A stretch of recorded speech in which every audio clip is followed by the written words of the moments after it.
Just levitate. Alrighty, let's see what our yoga practice looks like today. This is what I love about yoga. I don't know what it's gonna look like till I get down there. I don't follow no one's and then do this. I try, it don't work for me. So what I can tell you is that when you practice yoga, it is important to make sure that you prop, if you can, sit on the edge of a pillow or a blanket or a bolster or whatever. And you sit on the edge of a mat. Right now I have a rug underneath me, which is very lovely because it's still coolish out here, not freezing. I mean, for those of you in Ohio, this weather is probably like spring, but because we're in Arizona, this is like not spring. So anyway, I sit with my hips tilted forward. So if you have more blankets or pillows or towels, you want to sit like that, and you sit on the edge of it so that the hips are tilted forward off of whatever it is that you've used, the fabric you use to lean forward. That allows the spine to straighten so that we don't have that. I mean, we have a natural curve in our back. So the only way to offset that would be to sit on the edge of something that kind of helps tilt the hip points forward. And then you begin to breathe into the body. So I inhale, reaching the arms up, exhale. And as I exhale, I kind of allow the shoulders to sink back into the shoulder joints, if you will. And then just feel that for a minute. Then a deep breath, and then exhale, allow the hands to float down to the side. So I would have it set up more, but I don't have my tripod, so we're just gonna use what we got. You can see my hands are both on the sides of me. So then I keep one hand down on the earth, left or right, that's your choice. And then I inhale and I swing the right hand up like this, still making sure that I'm not scrunching into my arm, but just letting it be here. Because for some of us, arm may be out here. Meet yourself where you are today, please. Thank you. Inhaling and exhaling, we're gonna lean forward. So I begin to bend into this arm a bit, lean forward, and stretch to the side in which you've chosen. And you don't want to collapse forward, but really roll that shoulder back, making sure there's space between the neck. You see how I just had that? The neck and the shoulder. And allowing the hand to reach over. Take a couple deep breaths here. I breathe into my belly. And then exhale, bring the hand back down to the sides. Inhale, circle sweep the arm of the opposite side up. Again, making sure there's space between the shoulder and the neck. And breathe.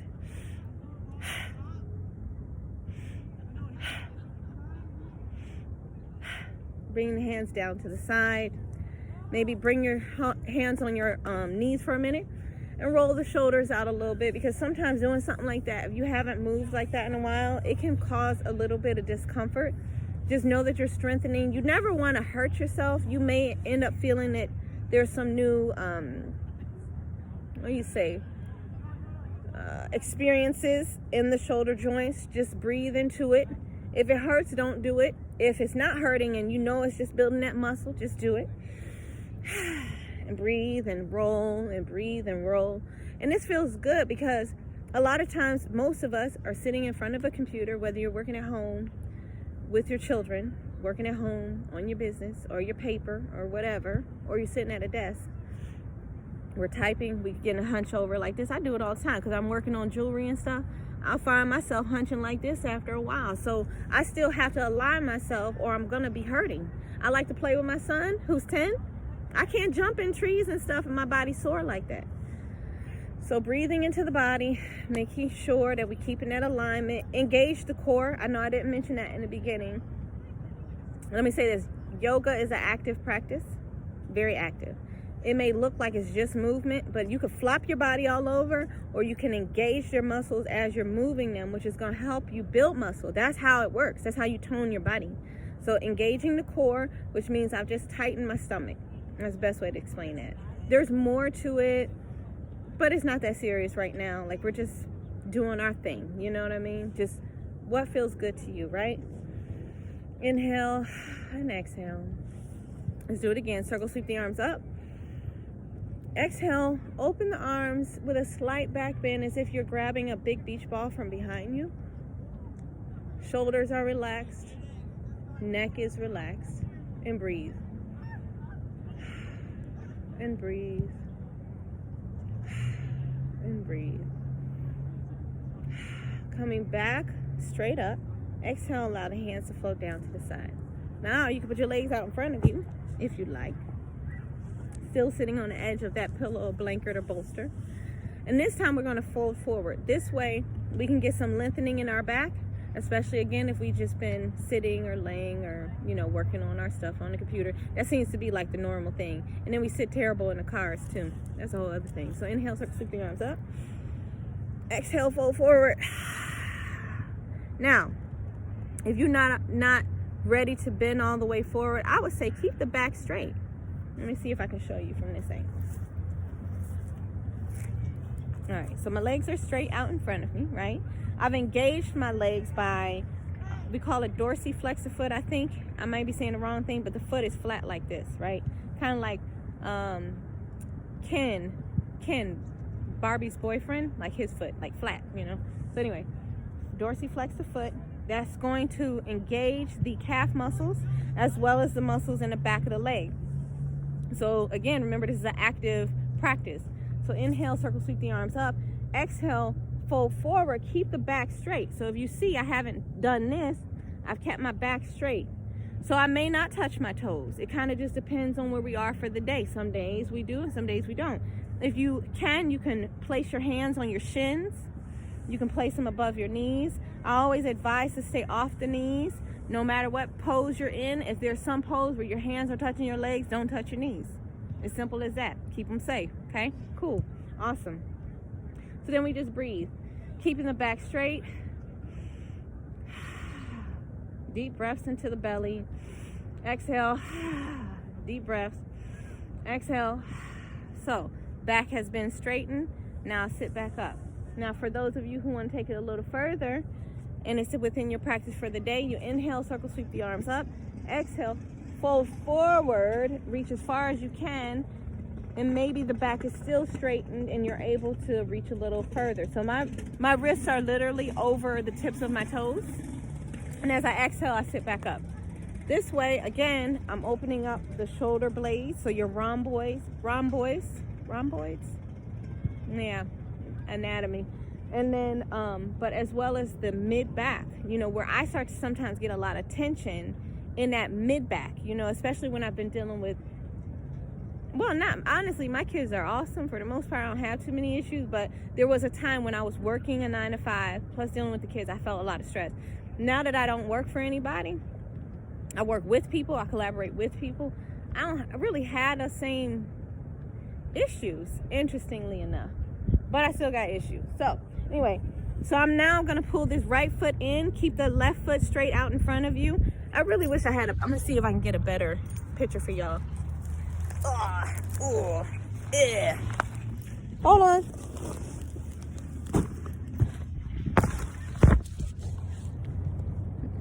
Go. It's a smidge better. Smidge. Just a smidge. Okay, so this time I got my legs out in front of me. I'm pulling the right foot in. So it's kind of like the back of my heel is as far into my hip, my bottom as it can be without really, you want to maintain the integrity of the pose or the asana. So my back is still straight. If I start to feel like this is becoming too much or I'm feeling pain, then I'm going to bring my foot out a little bit. The whole point of practicing yoga is to figure out where you are for the day and to meet yourself there. Because if you push yourself beyond where you are, now you can hurt yourself, injure yourself, and cause you now to wait. Like now you got to get better. So now you've postponed your practice. But if we just meet ourselves where we are every day, we can just continue a practice that gradually gets easier, and then we can evolve that practice. So I didn't come into this doing handstands. I don't do handstands except with my sisters every once in a while up against a wall or a tree. That's not my thing at the moment. It may evolve into that. I would love to learn Ashtanga, but my body's not ready for that. So this is what I do. So I'm pull the heel in, whichever leg you choose. Make sure that this foot right here stays engaged. You see how the foot is not like this? It stays engaged like that. That's important. So that's what I mean when I say engage in your practice. Okay. All right, so we have it here. Now, everybody's different. This may be good enough for you just to sit in this sit right here, hold on to the knee, and just breathe, because this could be something that's maybe your hips are tight. And if your hips are too tight, again, bring the leg out some. You know, you can also do this, which kind of like loosens it up a little bit within reason, and breathe into that. Always breathing. Okay. Engage your foot, pull it back in. For me, this is good right here. Like, we could do all the other stuff. We could do the twist if you like. If you're feeling comfortable and confident in doing a twist. We're going to inhale. And as we exhale, turn to the side in which the knee is. And place your right hand or left hand, depending on which side you are, behind you to give yourself a way to be able to balance yourself. Okay? Now we have mudras of all kind that are, you know, you have to find which one works for you. For me, this is good. And breathe.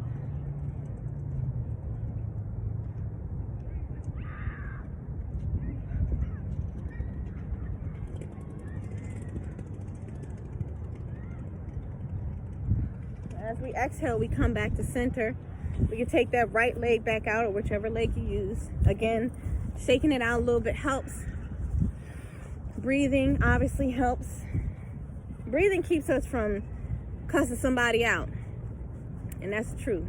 So now I'm going to take my other leg. So we always want to balance. Whichever leg you do the other one. You know, I don't really care which one. I don't have like a preference or have to start on the right or the left and the thing. I don't have all that. I don't have them issues. I don't like that. Engage your foot. Remember what I said about engaging your foot. Rewind. If you can't remember, just go back to that. That means the foot is flat. The leg muscles, the calf muscles are engaged. The thighs are engaged. And you bring this foot into where you're comfortable. For me, sitting it here is good for me. Now, you can stay here and just breathe. And just feel your back expand, the energy.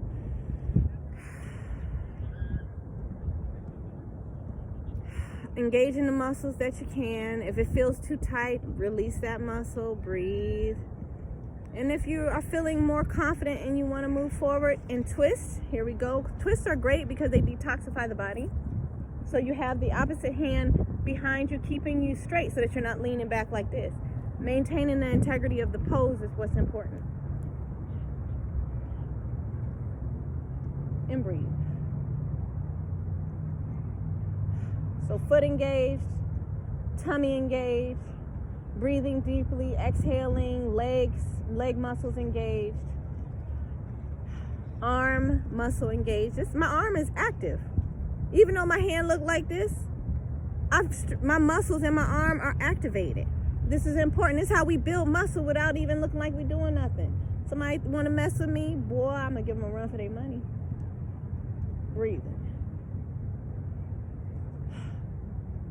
And when you're ready, you slowly and carefully come back to center. I don't whip myself around like a crazy mad woman because my body is my temple. So I'm going to take my time while I'm doing this. Now, you can come back to, I think it's easier to just do a couple of poses, like 2 or 3 that you choose that are comfortable for you, and breathe into that. Before jumping into 5 different poses, maybe you just do 2 or 3. And you just practice those. The alignments are important. The breath is number 1 important, because if you think like women, for example, I know I'm a woman, so that's who I talk to mainly. If you have, you're giving birth to a child, you don't hold your breath. You have to breathe so that you can move the energy through, so that you can move the being through. So imagine that's the same way when we do yoga, is that we're using the breath to move through an experience. We're bending, but we're bending in places that we don't normally bend. And so we have to breathe. And it's kind of like you asking your body, please allow this. And then listening to how far I said, only today I'll go this far. And then we go, okay. And you just breathe into that and thank your body, your temple, for going as far as it would. Maybe it wasn't what you wanted, but it was definitely exactly what you needed. I'm watching my son, so you see me look back every once in a while. You know, we got to multitask, you know what I mean? So Now here, I like this butterfly. You know, again, you may want to take your shoes off, but you just breathe and you just flap your legs, sitting up straight.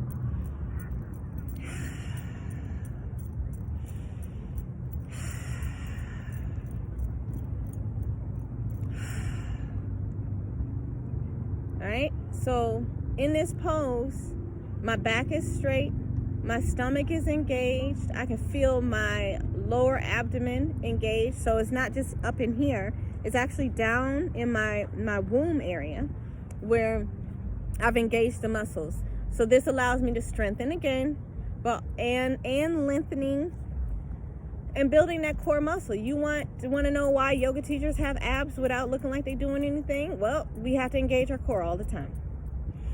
Inhale, and you kind of like lift up out of the pelvic area, and then exhale and lean forward as far as you can. As far as you can. This may not be your far. Your far might be right here. Hey, do that please, okay?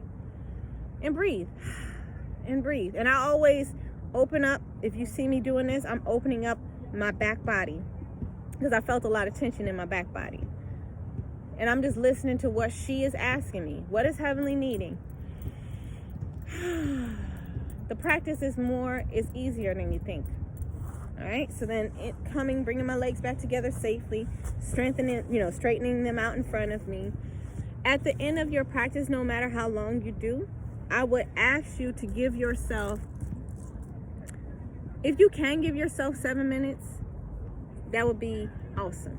Like 7-10 minutes or more to just allow what you've done to integrate. After you stretch, you lay down on your back. That's corpse pose. But it's a pose that allows you to integrate everything you've done. So this is the thing, you don't have to do, it's been like less than 15 minutes. I'm showing you, you can do a couple minutes of yoga a day. A couple minutes of yoga a day will help you live a healthier life, because you are taking the time out to just take care of your body. That's all I got to do. To release the stress that all the other people we want to blame did, to release it. Because this is number one. People do a bunch of stuff. People gonna say stuff, people gonna trigger you, but you're responsible for you. So how we master ourselves is that we develop some sort of practice that works. For some people it's Tai Chi, for others it's Pilates. For my children, they love to work out. They love to lift weights and run and all that. I'm not doing all that. I'm gonna lift my own weight. That's my practice. But I just want to make sure that you know that your practice is within reach. Just meet yourself where you are. If watching the shows is too much, come watch me. Come sit with me. Come hang out with me. I'm just gonna be straight up with you. I don't have time for all that. So anyway, come on and lay on your back.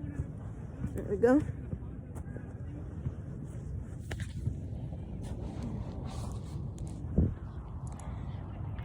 And this is how it's gonna be. And this feels so good. Oh my God. I'm so happy I'm outside. I'm so happy that I'm choosing freedom. And I just hope I don't accidentally slip and drop this phone in my face. I've done that before. That sucks. So, may peace and love and light guide you always. And stay tuned for more moments with me. And I look forward to sharing with you. Today is a overcasted day. I'll show you. But the sky is so full of possibilities, just like I am. Yep, because no matter what, if the sun, you can't see it, is still shining behind the clouds. All right, guys, I'm going to let you go. Peace and love and light always. Namaste.